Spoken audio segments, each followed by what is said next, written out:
I was thinking to myself, it's been 4 years since Fallout New Vegas, and it's been almost 7 years since Fallout 3. So since then, there have been a lot of awesome post-apocalyptic games that have released, and to make sure that Fallout 4 lives up to that potential, I think that they should take some advice from some of the big daddies that have come out throughout the past few years. So let's take a look at them by section by section.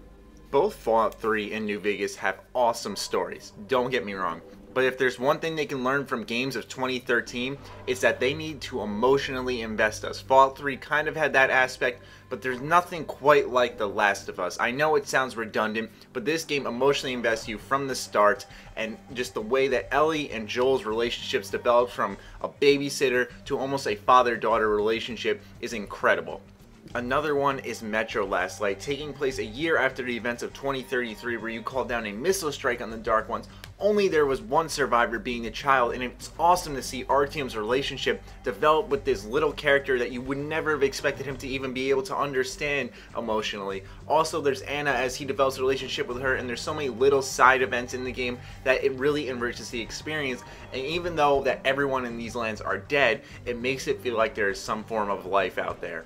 Now, if there is one aspect as important as storytelling, it is gameplay, and the one game that Fallout really needs to take inspiration from is Resistance 3. This is one of the most fun games that I can think of to date, and the reason of that, and the reason it is so important to the post-apocalyptic scene, is because of its guns. It has a primary fire and a secondary fire on each gun in Resistance 3, and that is something that Fallout should really take advantage of in their game. Instead of making the laser rifle and the tri-beam laser rifle separate weapons in Fallout, why not combine them with secondary and primary fire modes on each gun? It would really add a layer of depth and make each firefight really interesting and something to look forward to. Looting is obviously a huge part of Fallout, and I would love to see that aspect of the game stretch out into the survival category. I thought of this idea while playing State of Decay, where the focus of this game is more so collecting supplies and avoiding fighting the zombies in game. I would love to see that come into Fallout, because it's always about running in, killing everything, looting the dead bodies, and leaving.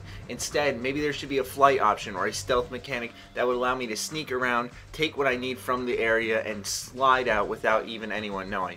Another game that I also got this idea from is, once again, The Last of Us. The Last of Us did this right by using up all my resources during every battle, creating my own weapons, makeshifting everything, and it was a really awesome aspect of the game that made every fight feel like my last. But I'm making it sound like Fallout is all bad, and it's obviously not. We love Fallout to death here, and if there's one thing this game has going for it that I would love to see in the next Fallout game, it's its dark sense of humor. I will never forget the first time I ever went for the achievement Psychotic Prankster, and I would love to see more of that emphasized in the game. More crazy people, more crazy achievements for me to go through and prank people throughout the wasteland, just because the game is already fucked, so why not make it any worse, right? I would absolutely love to see these aspects incorporated into Fallout. I would love to know what games that Fallout should take inspiration from you guys in the comments down below, so be sure to let me know. As always, be sure to follow me on Twitter, like me on Facebook, keep my discount codes in mind. Other than that, my Fallout lovers, stay sexy, stay active. I love you all. Peace.